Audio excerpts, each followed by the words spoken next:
Hi, this is The Greatest Story Ever Played. I'm Dan. I'm Jordan. And today we're talking about Oxenfree II. Before we talk about Oxenfree II, wanted to do a quick announcement, housekeeping-wise, which is that we're moving the podcast to an irregular cadence, so we won't be like a bi-weekly release. Instead, it will be more when we can put them out. There'll be more details about this on our Ask Us Anything number 2 that's going to come out the same day as this. So listen there, we go kind of full explanation, but we wanted to say it on this episode just in case maybe someone listened to Oxenfree, but they didn't listen to Ask Us Anything. So just kind of throwing that out there, moving to an irregular cadence. Also, something we talked about when we were kind of planning this is we really like the idea of phase 1, quote unquote, of the podcast starting and ending on Oxenfree. Mm-hmm. There's something that, I don't know, felt pretty right about that of, time shenanigans, and these being our bookends. Show opened up, first episode we ever did, Oxenfree. Yep. Show moving on to a new phase, and that first phase wrapping up with Oxenfree II. It just felt right. Mm-hmm. Is this, what episode number is this to? 199. 199, damn. Yeah, very close. Yeah. The Ask Us Anything number 2 will be 200. Okay, cool. So, which I guess, maybe technically they should be flipped, but whatever. I don't know. I guess to celebrate 200, that needed to be 200. Yeah. That's true. It wouldn't make sense if it's 199. Yeah, that was just a lie. Yeah. Say, oh, you're celebrating something that's not true. Celebrating an episode early. Yep. Yeah, so check that Ask Us Anything number 2 for more details about that. Yeah, I guess we can jump in. Oxenfree II? Yeah. Cool. Yep, description is TVs turn on and off, planes lose radar, radio stations can't broadcast through the static. In the small coastal town of Kamina, unnaturally occurring electromagnetic waves are suddenly causing interference with electrical and radio equipment.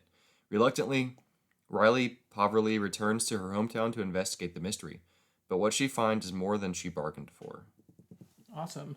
And then production info, this is developed by Night School Studio, who we of course know for Oxenfree, and also After Party that we did when that came out.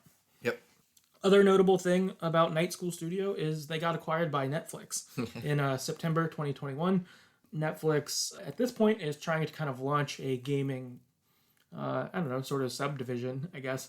It's in Netflix, and I think Night School Studio is the first and maybe only studio they own. Mm-hmm. But then on Netflix, there are other games available that you can play on your phone, including this. If you have a Netflix subscription, you haven't played Oxenfree or Oxenfree II, you can just play them on your phone. That's pretty wild and pretty cool idea. I mean, I don't love playing games on my phone, but it's a cool thing to play like a real game on a phone, not just a weird clickbait phone game. Yeah, that's cool.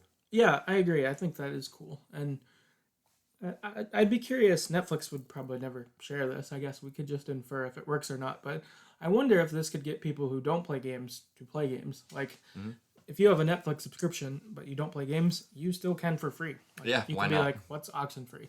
I'll go look. Which is pretty cool. Like that really could open things up for people. I don't know if it will, but I hope it does. Mm-hmm. Yeah, that would be really cool. It's interesting. Yeah, for sure. Cool. We can move on to some non-spoiler thoughts. First thing I've got on here is I thought this was a good sequel to the first game, and I'm impressed that worked out, because when the first game ended, I wasn't sure we'd needed a sequel. Yeah. I don't feel like I'm like, and this is dumb that they did one. I don't feel that way at all. But instead that, like, it was a game that didn't need a sequel, and I imagine for them making it, like, they probably didn't feel like it needed a sequel. I mean, they made After Party. They probably looked at making other games before they came up with this idea and were like, all right, cool, let's actually do this.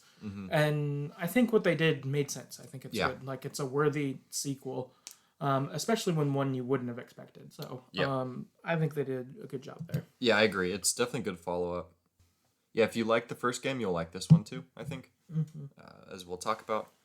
One thing that I was thinking about as I was thinking about the first game is I think I liked the characters more in the first game than in this one. Not that they were bad in this one or something, but I think they just stood out more, like their relationship stood out more in the first game. Yeah. That's all I'm going to say about that, because I don't want to spoil anything, but... Yeah, no, I think I could agree with that. I feel like the characters from the first game I felt a little more invested in than here. Not that I felt uninvested here, but not quite the same. Yep. I would agree. Yeah, and I don't exactly know it was different, but something. Yeah, I don't know. That's a good question. Yeah.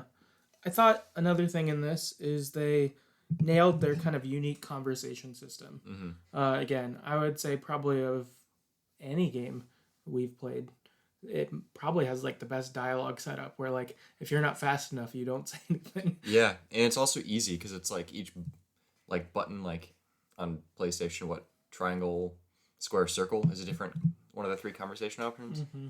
You just click it, and it's pretty cool. Yeah, for sure. I don't know. It feels really natural in how they do dialogue and stuff like that. So they did a great job with that again. So good on them. Yeah, and just like the first game, there's a lot of consequences that happen based on dialogue. So it matters. It's not like, oh, just say nothing ever and like you'll be playing neutral. Maybe not. Yeah, my last thought generally is like this game seemed a little more scary or like more like ominous maybe than the first game. Yeah. So I thought that was something interesting. It's like didn't know what was going on. It was a little creepier. Yeah. I agree. I felt like the first game, it felt a little more like young adult adventure sort of thing. And so there's like some creepy things. And this one, I don't know, it just felt more grown up or something. Yeah. And I mean, I guess because your characters are like your adults. I don't know, probably people who are in their 20s or early 30s, something like that.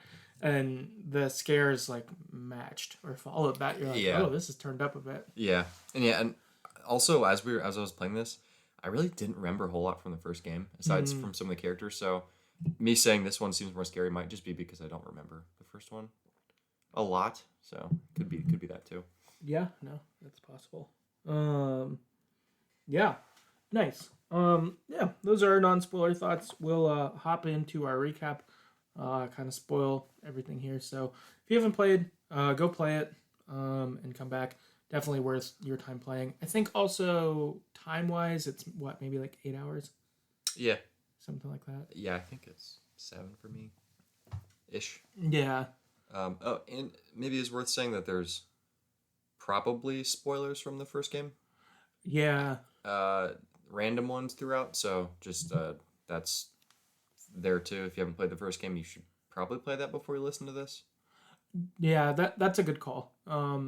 And I would recommend playing the first one before playing this. Yeah, I think again you could play Oxenfree II without playing one, yeah. But I think it would be less good. You'd be confused at certain points of the story, certain characters and situations. Yeah, like you should. Yeah, I'd say first one's not required but important. Yeah, important enough that it's worth it, and is a good game. So it's not a like you have to push through a game you don't want to play this one. Instead, you'd be playing a game that's worthwhile. Yeah. Also, if you're going to play this game, it makes sense you'd play the first one because they're both similar and very good. Yeah, totally. Yeah. All right. So our game begins. Riley's returned to her hometown of Kamina to start a new job as an environmental research assistant. And what she's doing is she's sent to her hometown area to set up equipment for like radio frequencies. Yeah, like big transmitter pole things with like satellite dishes on them. Yep. And you get woken up at like the bus stop by your boss Evelyn on the walkie-talkie, who's like, "All right, hey, come and do this. Welcome to your new job. We're having you investigate this stuff." You're like, "Okay, cool." And you start walking up to the lighthouse, which is just past where you were. And on your way there, you end up going through an anomaly. And basically how you see anomalies in this game are kind of this like rift looking thing. The color looks different than the color that you're in for its setting, and it will put up like a date. In this one it says 1952, but this happens a couple different times throughout the game, and you end up kind of traveling to the lighthouse in 1952. You're on it, you're talking to someone for a second, but then the anomaly breaks and the game restarts you right back at the beginning. You get woken up at the bus stop to your boss, and your boss is having the same conversation you just had, and you're like, wait, what? Did I just have this conversation? Yeah, and there's you can react different ways. Like you can kind of roll with it, or you can be like, "What's going on?" So, did you ever react like in these, or did you kind of like, whatever? In the beginning, I played it cool, so I like had the same conversation essentially. Yeah, same. Again, because for me, I felt like Riley was like, "Oh fuck, what's going on?" But I didn't want to like play my cards. Yeah. Later on, as the game goes and stuff, I changed how I did it. But here, I was just like, "Oh fuck." Yeah, like I don't want them to think I'm crazy on the first time I've talked to them. Right. Yeah. Bad move as an employee. Right, and just to figure out what is up. Yeah, like, imagine telling your boss when you first meet them, "Hey, I think I'm stuck in a time loop. Like, this is wild." Like, you're fired. Right, you're done. Never mind. Yep. What I wasn't, I guess we'll get there in a minute, but what I wasn't sure of fairly early on was if I could trust Evelyn or not. Yeah, that was kind of my thing too. Was like it seems strange that you want us to like study these frequencies. It's like could be bad.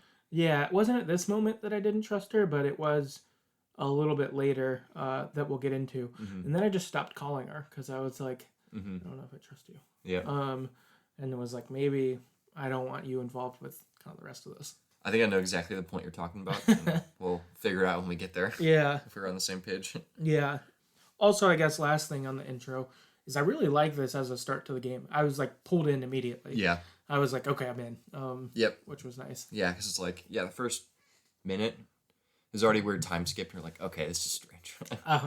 What's going on here? Yeah, I like that. I thought that was cool. So, okay. From here, you end up going to the general store that's near the center of town where you're at for your kind of additional like mountain supplies and other stuff to do your research, but it's locked. So then from there, because it's locked, Evelyn just directs you to go meet up with Jacob, who's going to be your partner for this, who you're going to be working with. And you go and you find him and start talking with him.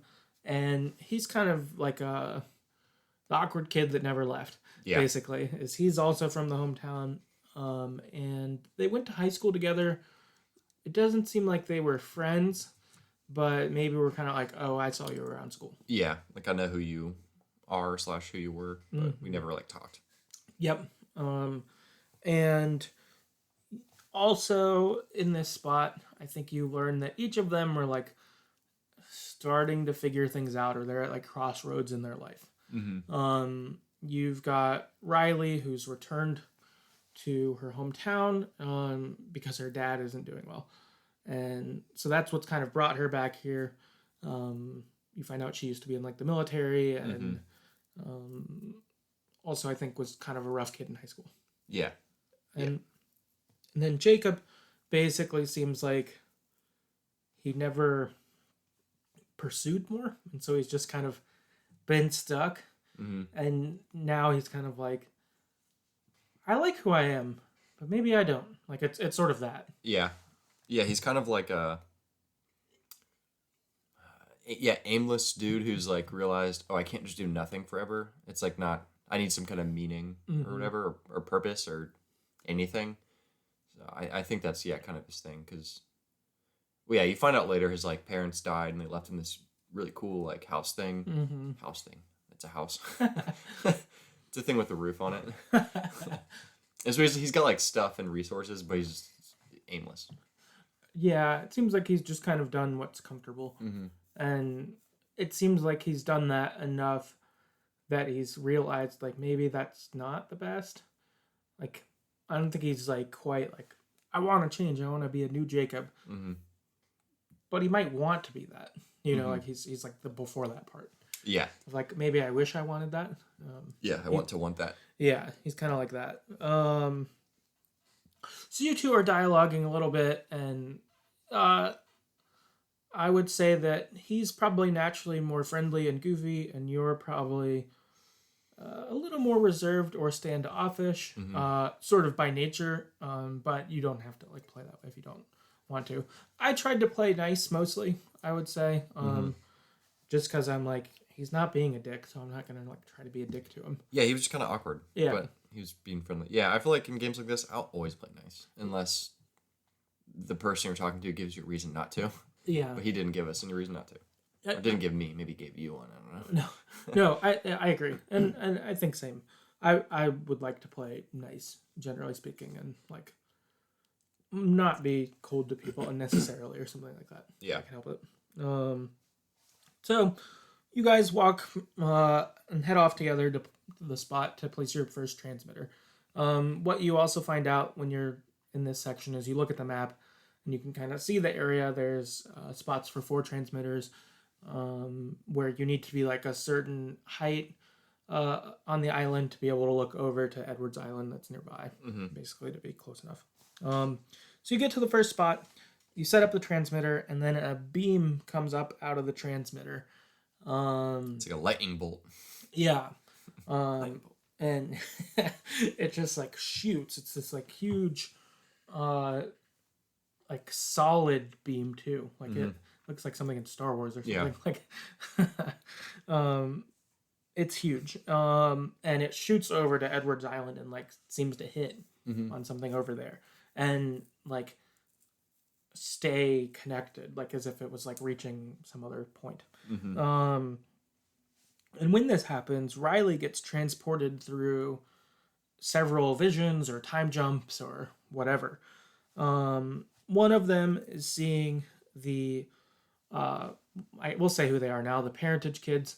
Parentage is this like cult that is on the island that some of the kids that you'll interact with later are part of.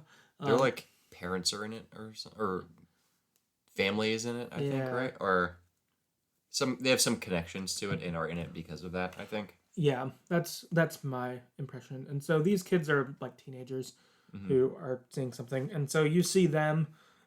This vision seems to be them more like present day. So you like see a place that you're not at. Then you get another vision of you talking with a young boy who, I don't know, seems like he's maybe like an elementary school age kid. Yep. And you're like talking with him about some things, and then you hop back to the start of the game. Or not the start of the game. Hop back to where you were with the beam. No, you hop back to the bench in the middle of town before you go to the general store. That's right. That's right. You hop back because you're separate from Jacob at first. Yeah, you're right.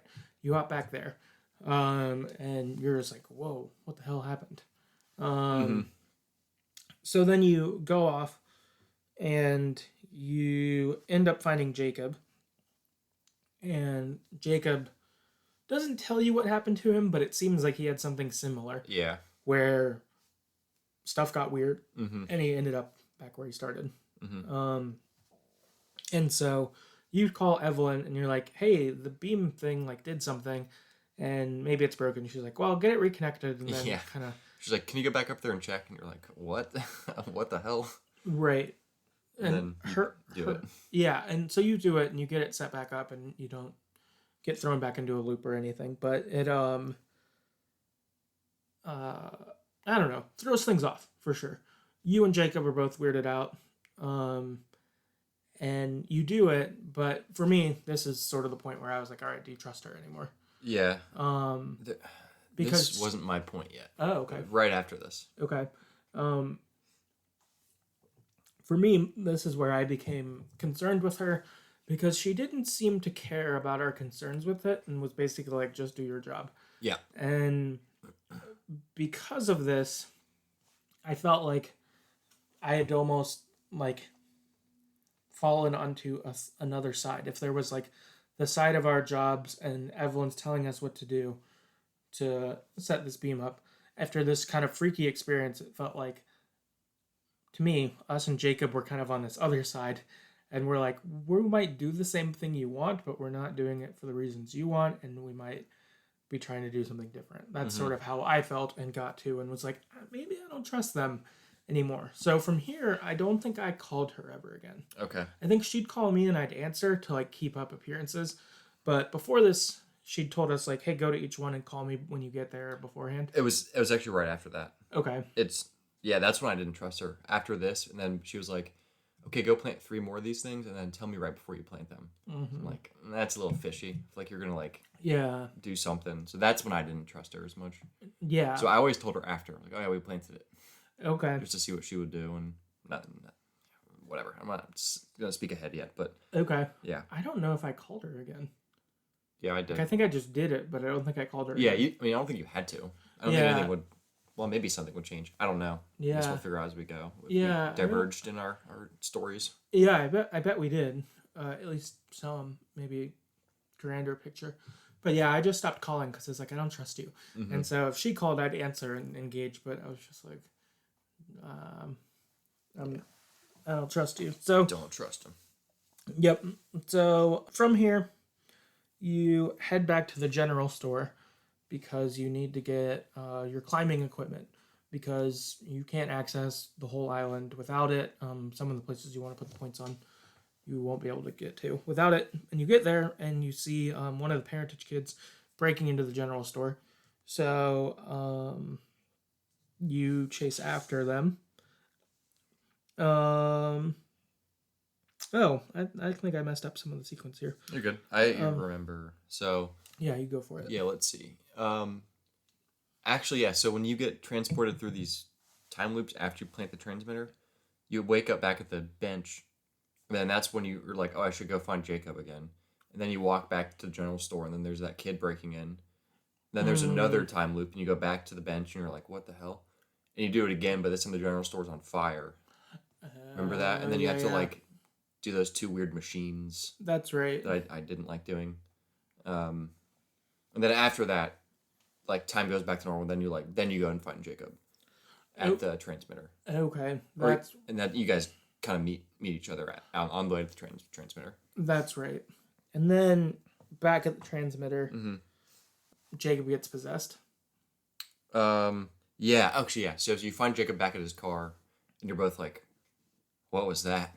Mm-hmm. And your walkie-talkies are fried, so you get new ones at the car. Then you go back up to the transmitter. Okay. So yeah, sorry. That was there's a lot of jumps around, so it's kind of hard to keep track of it. No, there are. So, and then at the transmitter, Jacob gets possessed by the sunken. The red monster sunken thing. Yeah, and so Jacob gets possessed. He has like the red eyes, and Riley goes through more visions. This is one of her like drinking at a bar, and kind of arguing with the bartender. Yep. Was that the only one? I can't remember. I do remember that one specifically. Yeah. If there were other ones, I don't remember them. That was the one that stood out to me. Yeah. So then we get to the spot that we alluded to. Mm-hmm. Evelyn telling us to plant 3 more transmitters. Yep. And so we go game plan at Jacob's house nearby to figure out, all right, which ones do we want to hit up, all that stuff. On the way there, we find out that Jacob was friends with Maggie Adler, who was talked about some in the first game. Mm-hmm. And this kind of sets you up for lore around the island. Because when Jacob was a kid, Maggie would give him money to go bury letters for her around the town. Mm-hmm. And so you can find these and sort of get Maggie Adler's thoughts on things kind of through the game. Yeah, and I guess the reason why she's important is because Jacob has, like, I think journals or notebooks from hers that, like, essentially talk about what's going on and how to stop it, hence the more transmitters. Mm-hmm. And that's why you want to plant them at least. Yeah. And Evelyn's like, wants you to plant them for whatever reason, I don't remember. Right. But you're like, we're going to do it for this reason. And that's kind of, where we both probably agreed, like, all right, we're doing this regardless of what your reasons are, but maybe there's some distrust. Right, because Maggie Adler, I think, has been sort of it seems like kind of almost like the hermit old lady on the island who knows why the island's weird, but everyone just thinks she's crazy. Yeah. That seems like sort of what it is. So, like, she seems to have understood the sunken. This is what's going on. How do you get rid of the sunken? Like, she seems to have spent her time and thoughts on this kind of thing, and everyone's like, weird hermit. Yeah. You're crazy. Yeah. Sort of thing.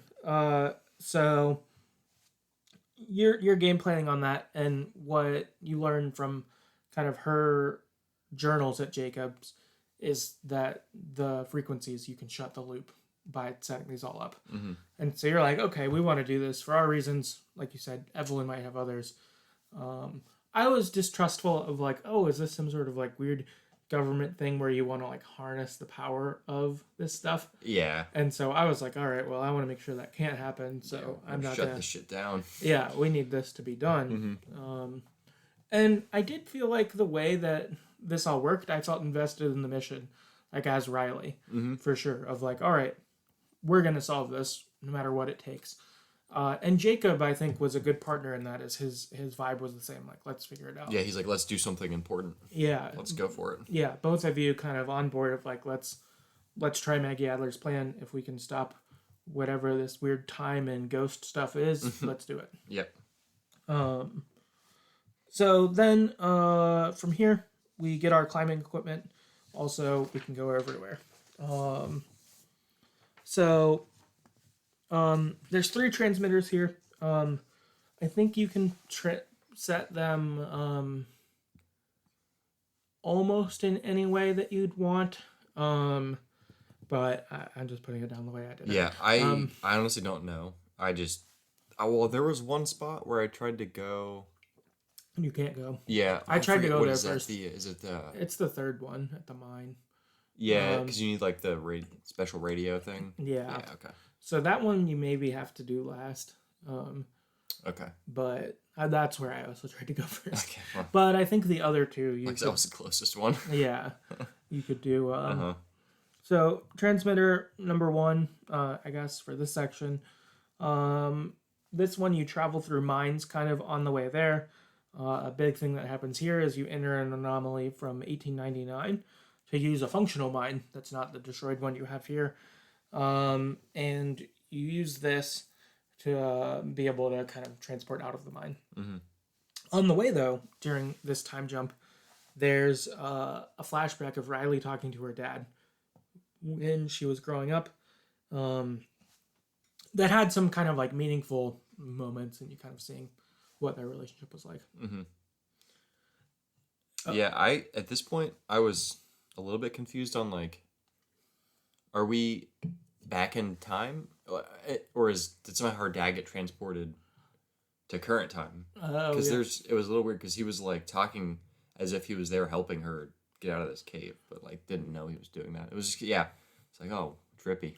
Yeah, very trippy. Yeah, it was weird. It felt like it was like a sort of almost like if it was a dream of like a mix of a real memory and your fictional thing going on at the same time. Yeah, it's like your dad's dead, but he's like guiding you through this difficult time in your head or something. That's kind of like the vibe I got. Yeah, it felt like that. I don't think it necessarily was that, but yeah, I feel like how reality works in this game, which makes sense, is it's super messy, obviously, because of these timeline things and I guess even like possible timelines since it can jump future, stuff like that. It's kind of wild. Yeah. Oh, actually, I did this transmitter second, by the way. So cool. I'll let you know if anything's different. Okay, nice. Then from here, once you like get out of the mines, you go to a bridge, and one of the parentage kids, a girl named Violet, is possessed on the bridge. So red eyes, she's hovering like, I don't know, 20 feet above the ground, and you're like, yo.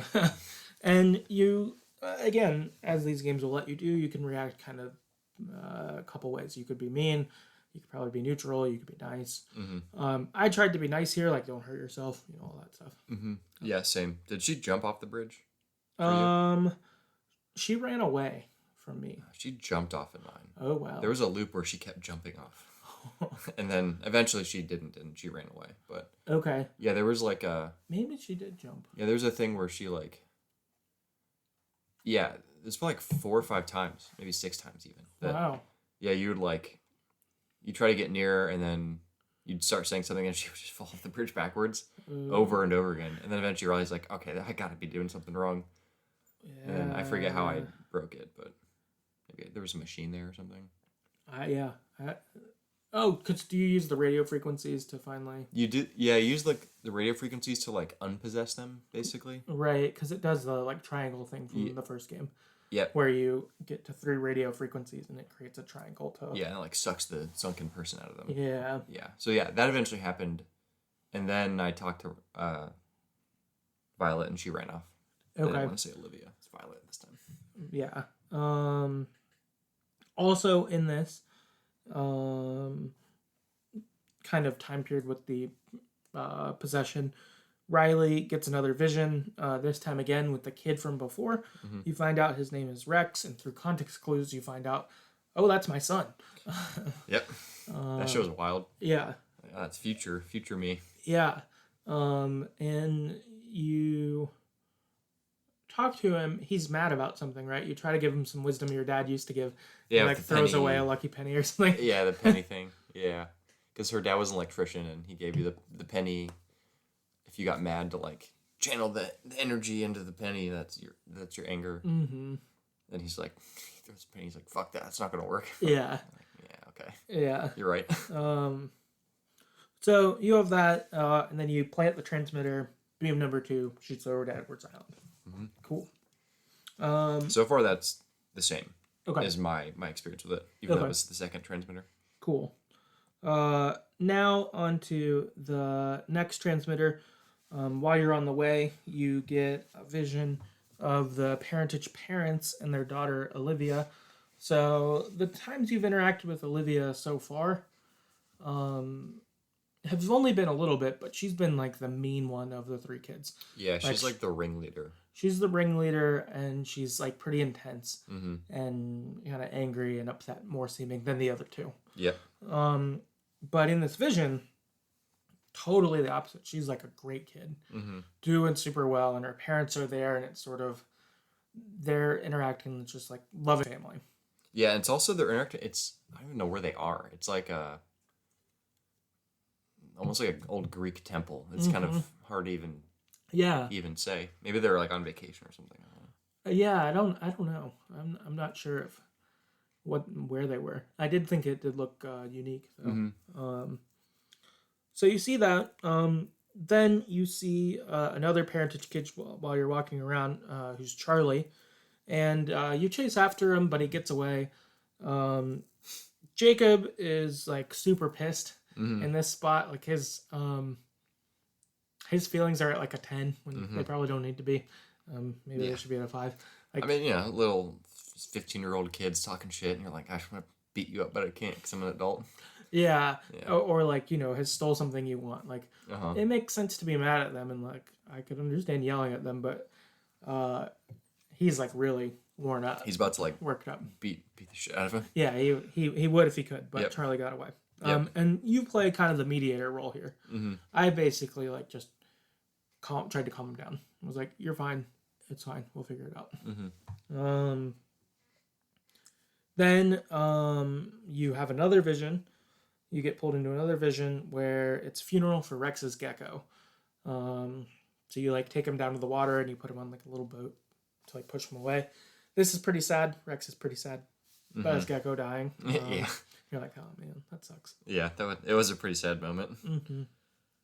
I felt for him. Like Rex has been a little bit of a shithead. I mean, I think he's like the age of kid where they can be shitheads. Yeah, he's probably like 10, 11. Yeah, like independent enough, but also like not, and so you like... So a child still. Yeah, and also a child, and so you have that like clash of like, I'm a grown-up, and you're like, you're 10. Yeah, like you don't have shit about shit. Yeah, like you're so you... 10 years old. Yeah, you kind of have that sort of challenge. And so he's like really upset and sad about this, and you try to help make it better as you can, but it was sad. I felt sad for him. He was not having any of the comfort. Yeah, I felt like this was a good spot to get some sympathy for him, since he's mostly been just angry. Yeah. Which also, I guess, you haven't done it, but Riley's talked about how she's been really angry as a kid and things like that. That you see that like anger is like a real pitfall for Riley in her life. It's like a family thing. A family thing that it like made her life worse. It kind of always. It did in high school. It did when she was in the military, and basically like has just been her like Achilles heel almost of like a thing that's really harmed her life. And so even seeing Rex be this way, I think she's having some of those feelings of like, oh, this is hard to deal with, of like, you're like me. Mm-hmm. Your bad qualities are my bad qualities. Yep. Yeah, and with that, it's like she knows how to help him. Mm-hmm. But he's 10 and angry, so he doesn't want to listen. Yeah. Like, shit. Yep. You then catch up with Charlie in the sequence, and Charlie gets possessed, and you help him, similar to the Violet one before it, of going through it, frequencies, all of that, trying to help him and try to be kind. Yep, to make the triangle suck out the red demon thingy. Mm-hmm. You get another vision, fishing with Rex. Mm-hmm. Yeah, going through there. I think also in this section you tell Jacob you're pregnant, or Ken. Oh. Somewhere around this area. I don't remember if I told him here. Or, well, you can, I guess. I don't... Yeah, it might not be this area, but I think this is... I think it's somewhere in the middle of the game. Maybe it's the second transmitter. Whichever one you do second. Oh. Yeah, so I feel like I didn't tell him at the first one, but we did them reversed, so maybe I told him... I don't remember. Yeah, I'm not exactly sure. I just feel like it wasn't, like, later on after this, the game kind of turns up a bit, and I feel like I told him before that. Mm-hmm. Where you have an option where you're walking with him, and you can say, I came back for my dad, but also I'm pregnant. You can kind of let him know, and he's cool about it. He's like, oh, cool, congratulations, and he's happy for you. And it's nice, but you could choose not to and keep it to yourself. Yeah, I definitely told him. I just don't remember when. Yeah. But also I felt like kind of that revelation among all of these visions, you're like, oh man, like, not only are you pregnant and you're trying to figure that out, but you also are seeing visions of this future kid and kind of what it's like. Mm-hmm. Yeah, that'd be rough. Yeah, intense stuff. Mm-hmm. You plant your second transmitter, you're all good. From here, though, you decide to head to the community center. You find out that that's where the parentage kids are going. Olivia's headed there as well. And you get there, and you find a better radio than the one you have, which, as we mentioned earlier, will let you into the third area.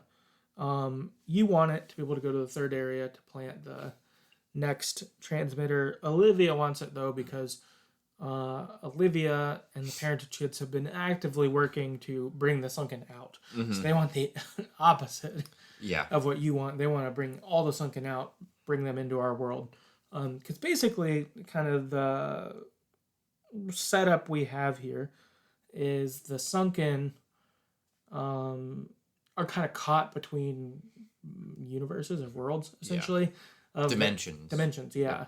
They're like, because of the radio frequencies or things like that, those are like little cracks in it, and so they're able to like push through.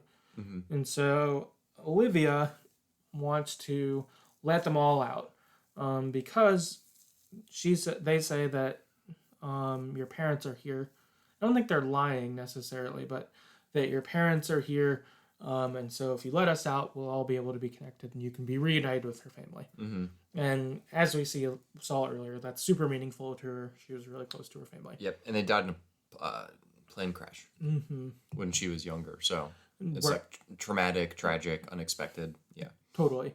And so they're trying to kind of break out of that. Meanwhile, you are trying to, of course, stop this. Also, probably by this point, I didn't write this down, but you've talked to Alex. I think this is the first time you do. Okay, this is... Well, this is the first time she names herself as Alex. She names herself as Alex.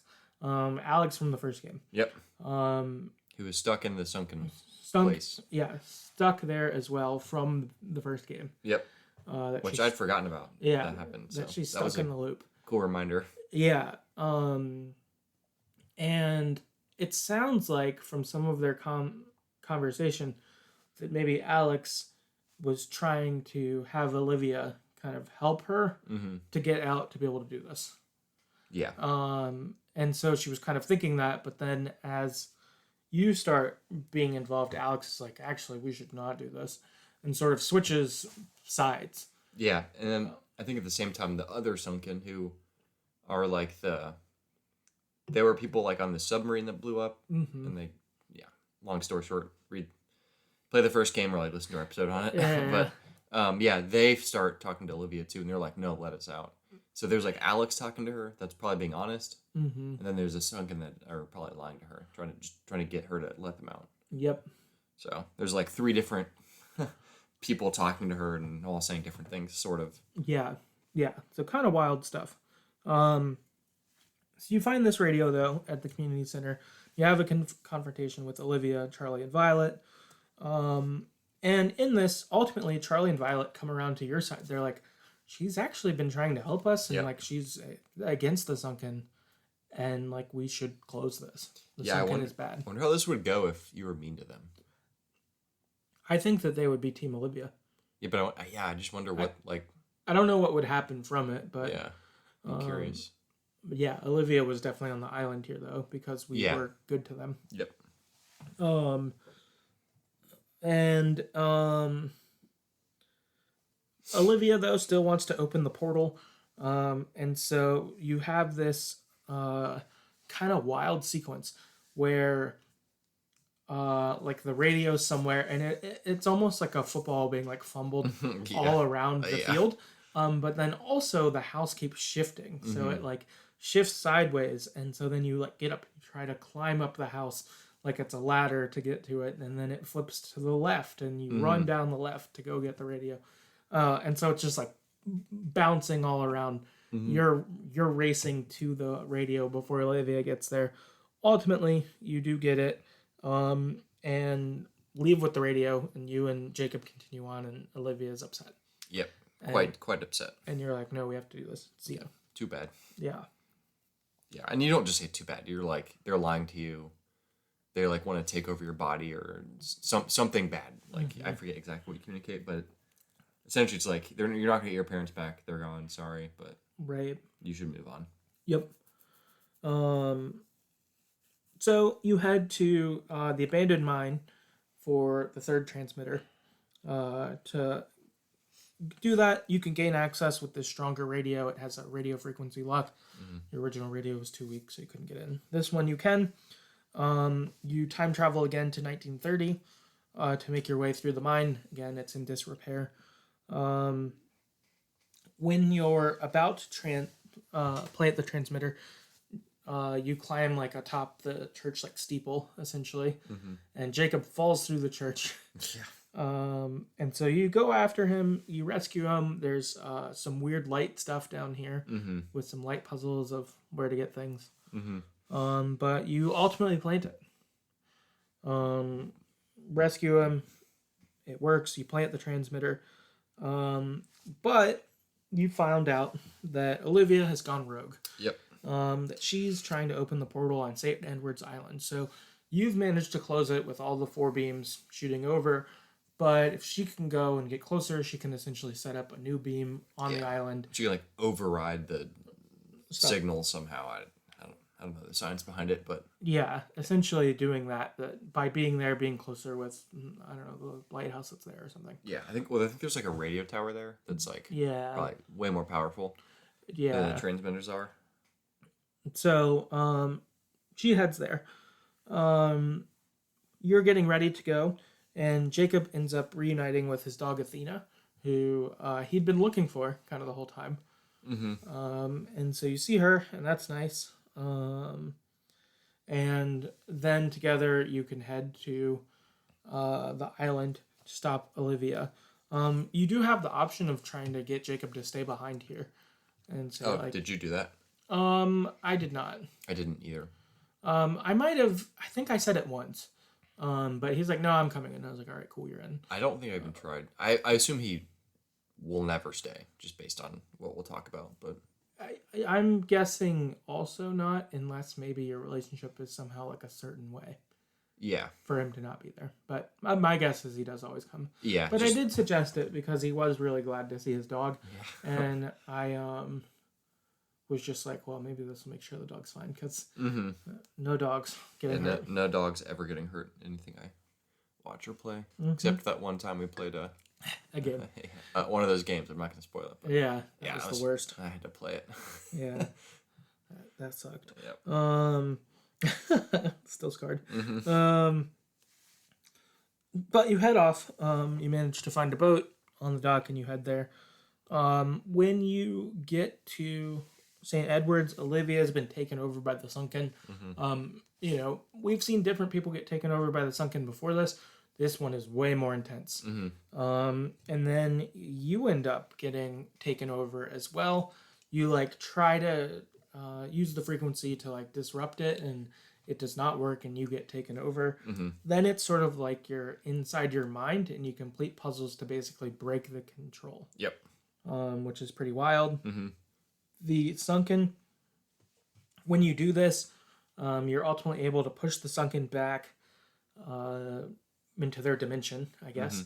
Mm-hmm. But we find out that the only way to lock them in there permanently is that someone needs to stay behind and lock them inside. Mm-hmm. Alex lets us know this. From the first game. Yeah. Was that at the end of the first game? I can't remember. Locking it inside? Yeah, I don't remember that. She, I forget what she does. She does something to keep the Sunken inside, right? Yeah, but I feel like they end up leaving on the ferry. Oh, they do. But then, you missed this part because you left after we played. We finished the game, the credits roll, and then it pops up and it says continue, ? And you play the game again. Oh. And it's just more Sunken-y. But Alex is stuck in the time loop. Oh. Okay. So, because Alex here, I think, says, I tried to close it myself when I was here before, but I couldn't do it. It didn't work. Okay. But this time, I think because of what we have, we can really make it work. I'll have to rewatch the end of that game then. Yeah. Or just replay it. I don't know. Yeah. It's worth it. It was cool. Yeah. And so, our option, we need someone to stay behind to lock it. Mm-hmm. And so, Riley has the choice. And you can choose yourself. That I'll stay behind. I'll lock it to make sure that this is all fine. You can choose Jacob and say, hey, this is for you.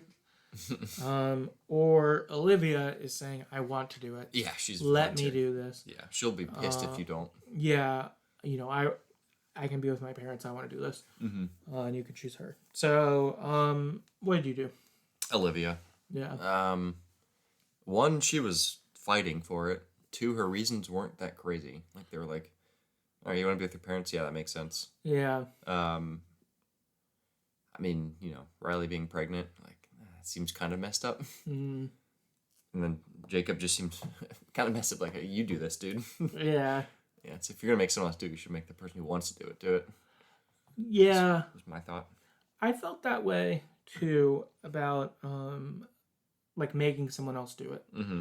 I don't think there's someone who's actively volunteering for a thing, and then there's someone else who's not. Mm-hmm. It seems shitty to choose the person who's not. So to me, Jacob was not really in my mind. Yeah. To do it, and it was in my mind more between do I say I got this, yeah, or do I say all right, you can do it. Yeah, because it seemed like with Olivia, if we didn't let her do it, she would just be miserable and or try to undo it later, right, or just reopen the portal or something. Right.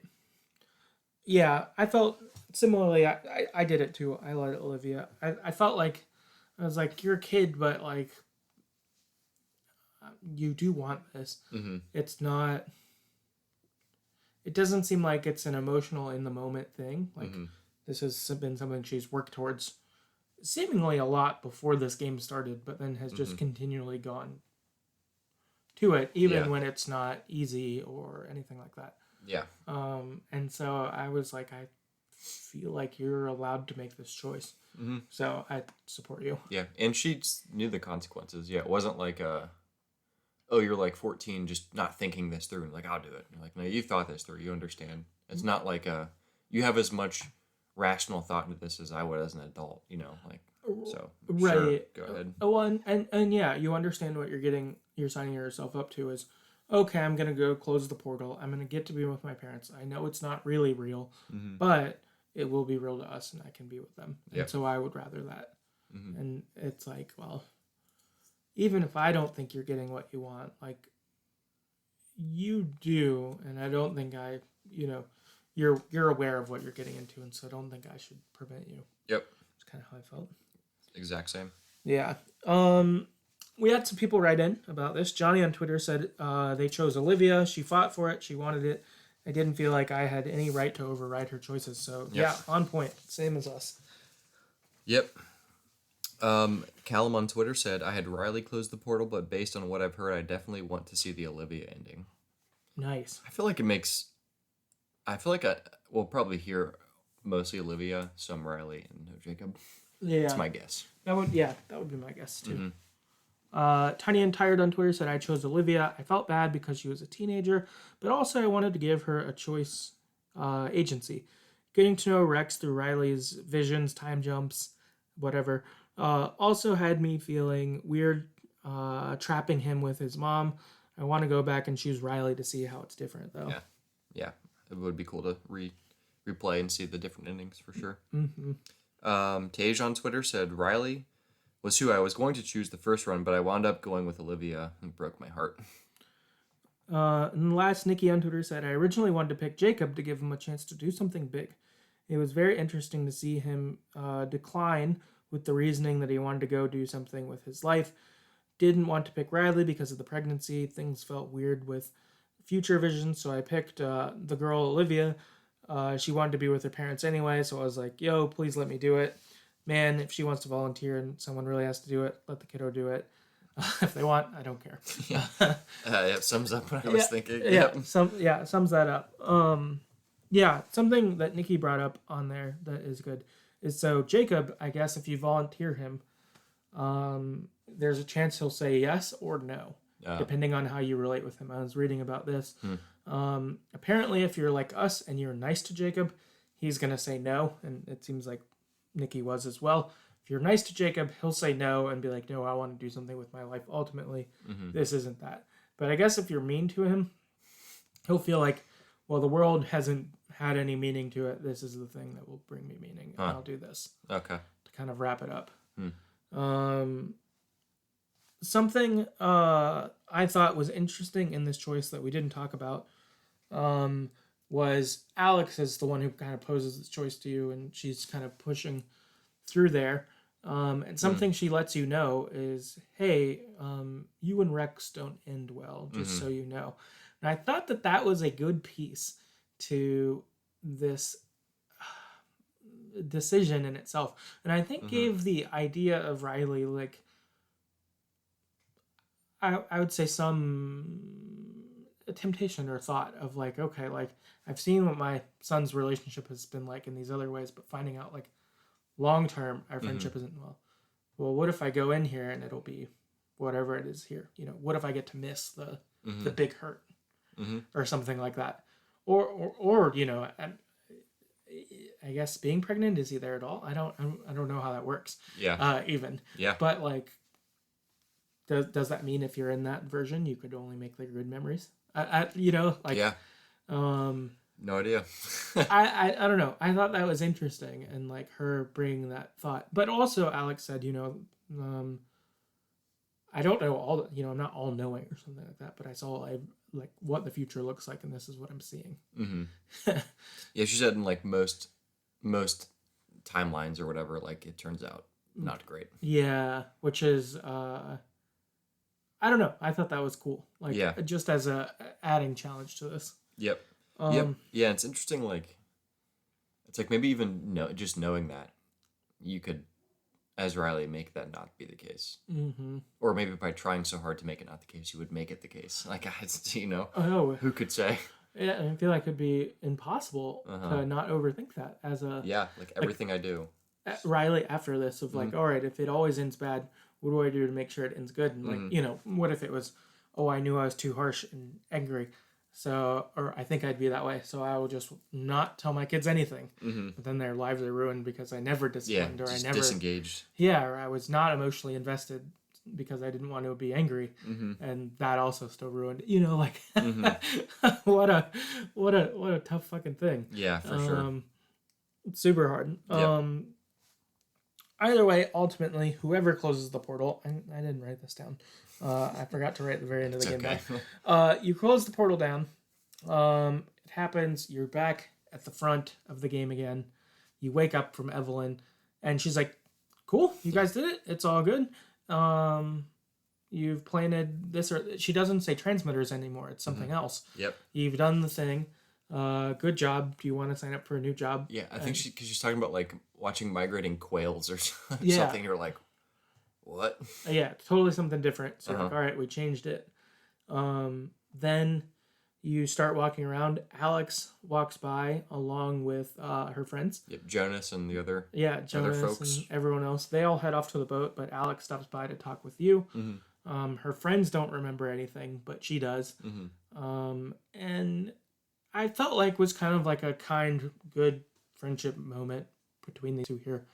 Sort of connecting and kind of like, oh, thanks for getting us out of there. That was a hard choice. Yeah. I don't know how anyone could make it. Yep. So that was cool. That was nice interacting with Alex. Then you get to interact with Jacob, right? Down at the dock. And you see his dog. And his dog. You talk with them, and he remembers. Yeah, he does. He also remembers, so it's kind of like, all right, you have this with him and you have this with Alex, but no one else knows.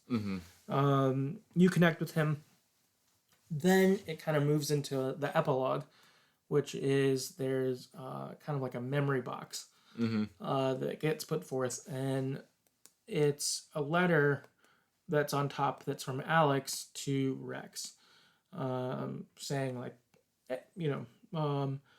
your mom was a lot of things. I knew her. She was a good person. She was brave, blah, blah, blah. She did some stuff. And then... did some stuff. Yeah. It's not like... I didn't feel like reading the letter, it was like especially emotional. Yeah. Instead, it was more like, your mom's more than you thought she was. Basically. And then there's a bunch of items in there that have different significance. There's like stuff from Jacob doing like an art show thing. It's like masks in there. Yeah, you have a phone with a voicemail from Charlie and Violet, who are happy. And are happy with that you let Violet go, that Violet's probably happy, and that they also can be happy. A couple other things. Yeah. I think also some of the items that are there can come from the other people that you managed to talk to on the radio. Because your radio has, I don't know, 9 signals that have kind of random side characters you could or could not talk to, it seems. I talked to a couple of them. Yeah, I talked to like Nick. The sailor guy. Yeah. I talked to Nick. Other than him, I don't know. I talked to anyone? I talked to a woman who's a park ranger. No, I didn't talk to her. And then I talked to one other person, I think. Oh, I talked to a guy who up by the mine had something. I can't remember. But I feel like I did talk to a couple other people, but I don't remember. Yeah. What their names were. Yeah, so you could talk to some other people, but that's sort of the memory box. What happens, I guess, also with the memory box, those kind of alterations, is if Riley goes in, then the box goes to her dad instead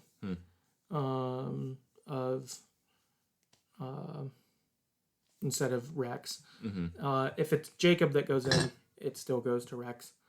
And then if Jacob goes in his thing, instead someone talks about, like, if you hear a frequency, you can hear his voice, sort of thing. And I think if you go in, then then Jacob does something different also.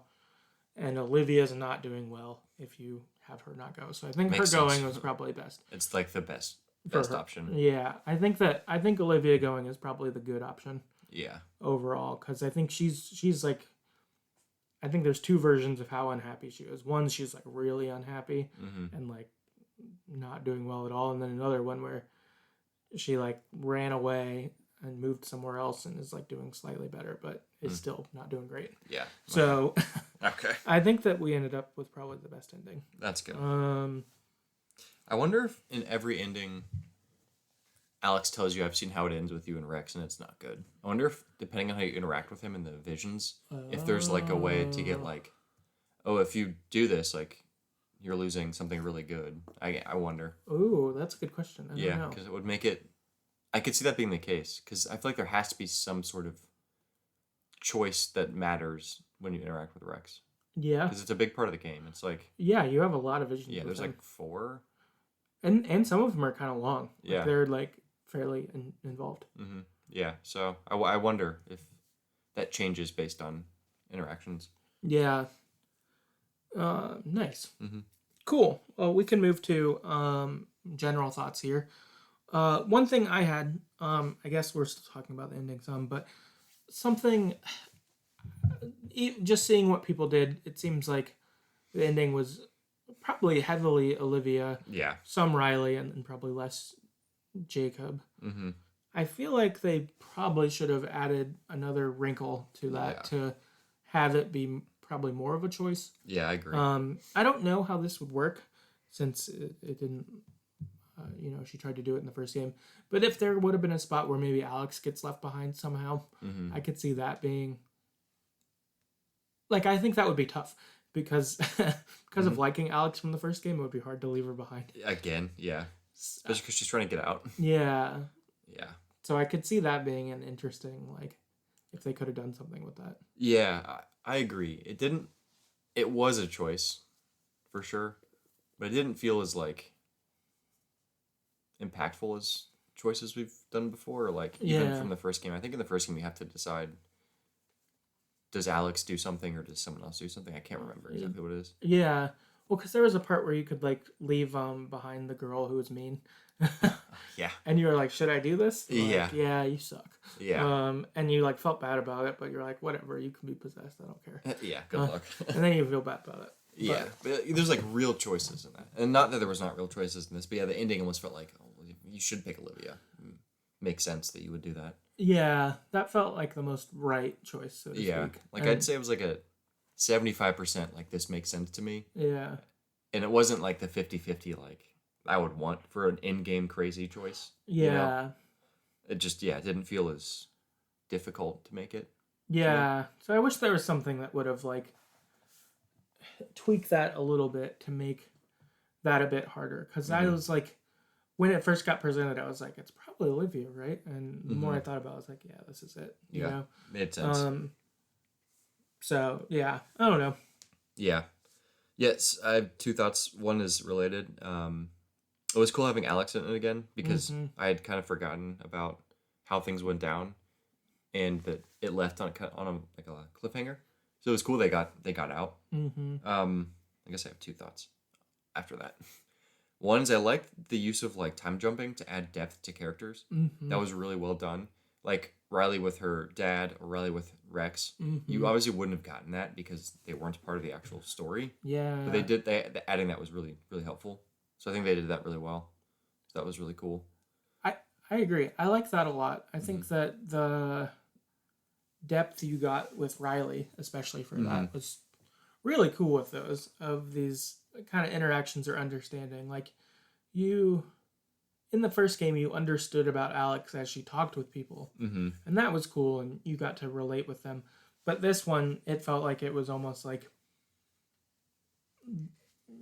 relating with Rex was really just an outflow of relating with Riley. It was just more on Riley, which I thought was cool. I liked that, and was a unique way to do that. Yeah, because there was less characters in this game. Because the first one there was like 5. Yeah, 5 you're like kind of all interacting with and balancing. This was just mainly 2.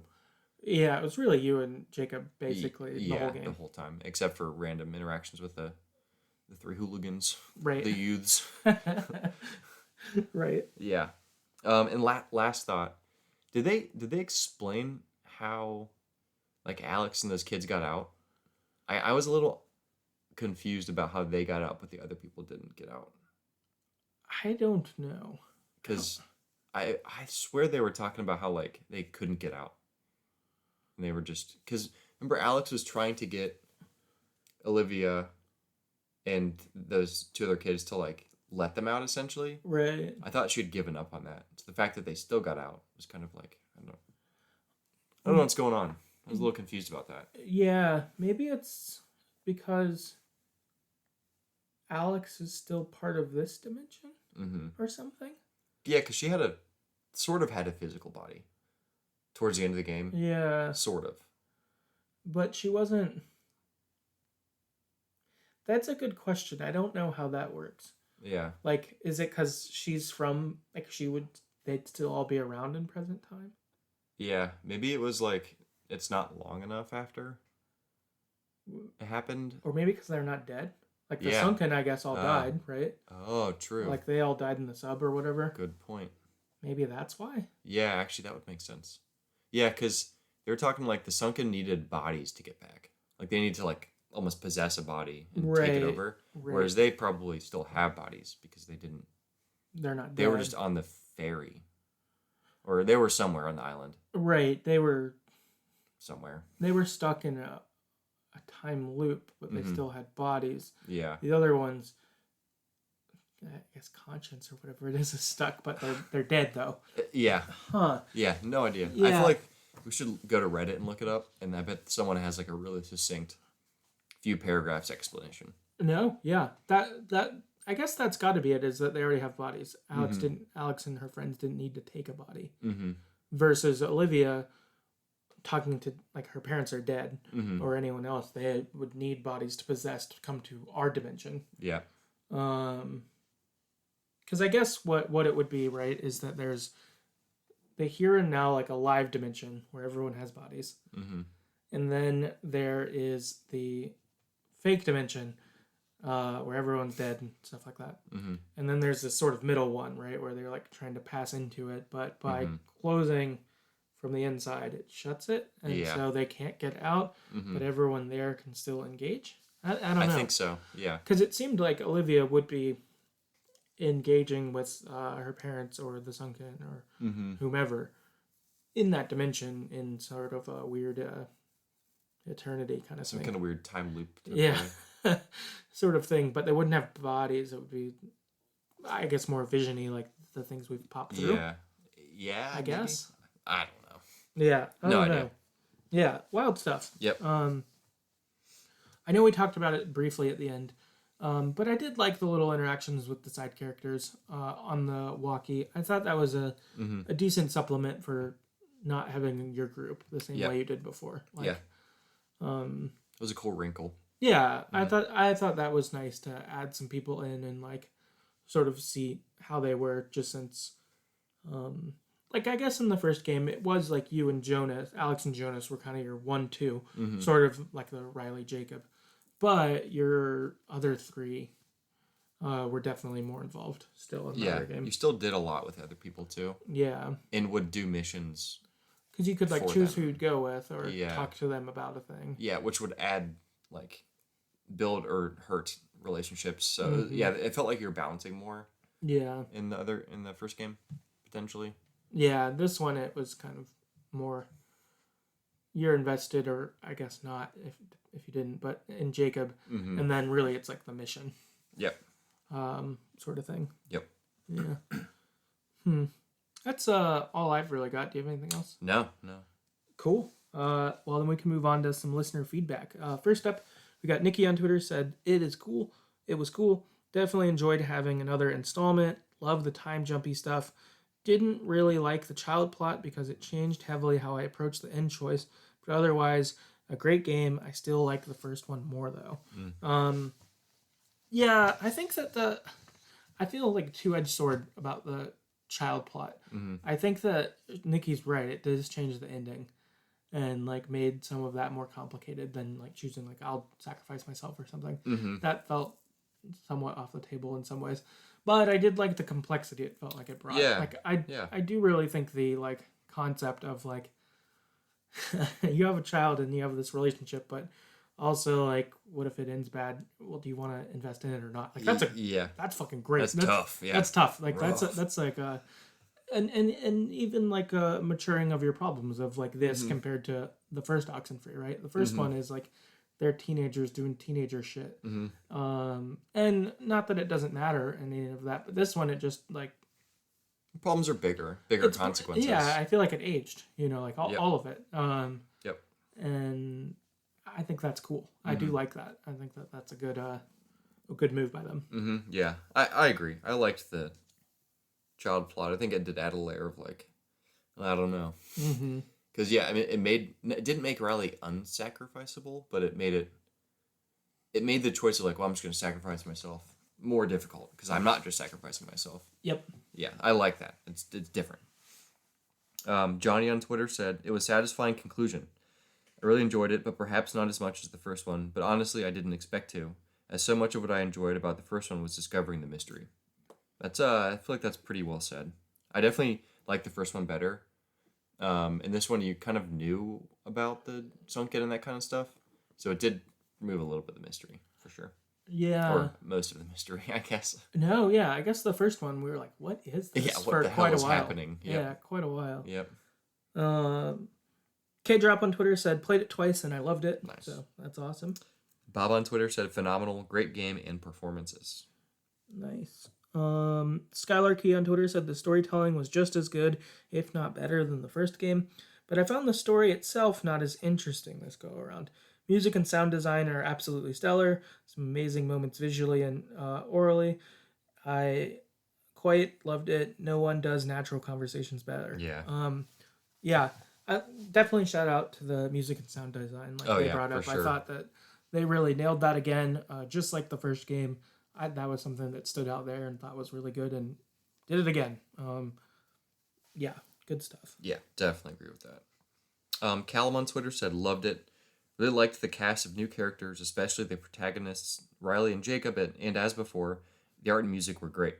I also loved how Alex and co from the first game were brought back and their stories were tied together for an emotionally satisfying ending." True. Yeah. Yep. Yeah, right on, Callum. Lastly, Tiny and Tired on Twitter said, "I loved it. I thought they found such cool ways to add on to the OG gameplay.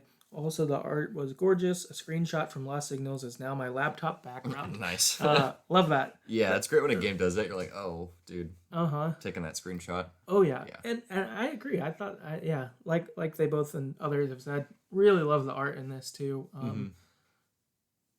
Despite playing a lot of games, I don't feel like many have had quite the same kind of art that Oxenfree does. Agreed. You know, there's different arts that are good looking and stuff, but the Oxenfree feel, I don't know. Night School has a feel. It has a look. It is what they are. And even After Party, for that matter. Yeah. Of all three of them, like, they have a look. They have a way they play. They have a way their dialogue is. They have the way they sound. They have the music in it that they do. Like, they have a brand. Very much so. I don't know that I've thought about that till right now talking about it, but their games all have that, and it's in a good way, not in a they're all the same sort of way. Yeah. But in a, like, you know what you're getting in a really enjoyable way. This has me more excited for whenever they put out whatever's next. I mean, I know this just came out, so I'm sure whatever they do next is in a few years. But It'll happen though, because Netflix bought them. So no, yeah, that's true. And maybe I guess that could make it happen sooner. Yeah, because Netflix got some moolah. Yeah, Netflix has some money, so maybe they can put that into their games. I hope that Netflix is getting enough plays of this game on there to get them hype on that to keep that going. But I don't know. I want more Night School. I feel like after this of their stuff, like. I think even After Party, like, I think when we played it, I was maybe hoping for too much Oxenfree. So my hopes were maybe a little too high, but that was a cool game, and it was fun. It was a lot of fun. And unique and weird. And, very different. Yeah. Oh, super different. Yeah, never played anything like that game. Yeah, never at all. Which, like, again, for having done so many of these, like, I don't know. That's cool when the games bring stuff like that, where you're like, oh, this is pretty new. Like, this... I feel like this is one of the... I don't know, maybe this is premature, but I feel like this is one of the games that I've played this year that I've liked the most. Like, it stood out that way. So, I don't know. Nice job all around by them. Yeah, for sure. Yeah, just thinking about, like, I've never played a game like After Party before. The only game I've played like Oxenfree is Oxenfree II. So it's just kind of... And I guess After Party and Oxenfree are similar setups to some extent. But yeah, other than that, it's like pretty unique. Just really, really, really cool. Really well done, too. Yeah, totally. Nice. Well, cool. That's all we've got. Yep. Yeah. Oh my gosh. Oxenfree II. If you have more on Oxenfree II, we'd love to talk about it. Our Twitter's at StoryEverPod. Or you can email us at TheGreatestStoryEverPlayed@gmail.com. Like we said at the top of the episode, this one / I guess the Ask Us Anything number 2, kind of in phase 1 of the podcast. We will be back with more stuff to talk about in the future at some point. I don't know, we'll post on socials when stuff come. Phase 2. Yeah, phase 2. Whatever that means exactly. But there'll be more stuff, and excited to keep talking games. But yeah, we'll see you then. Yep, see ya.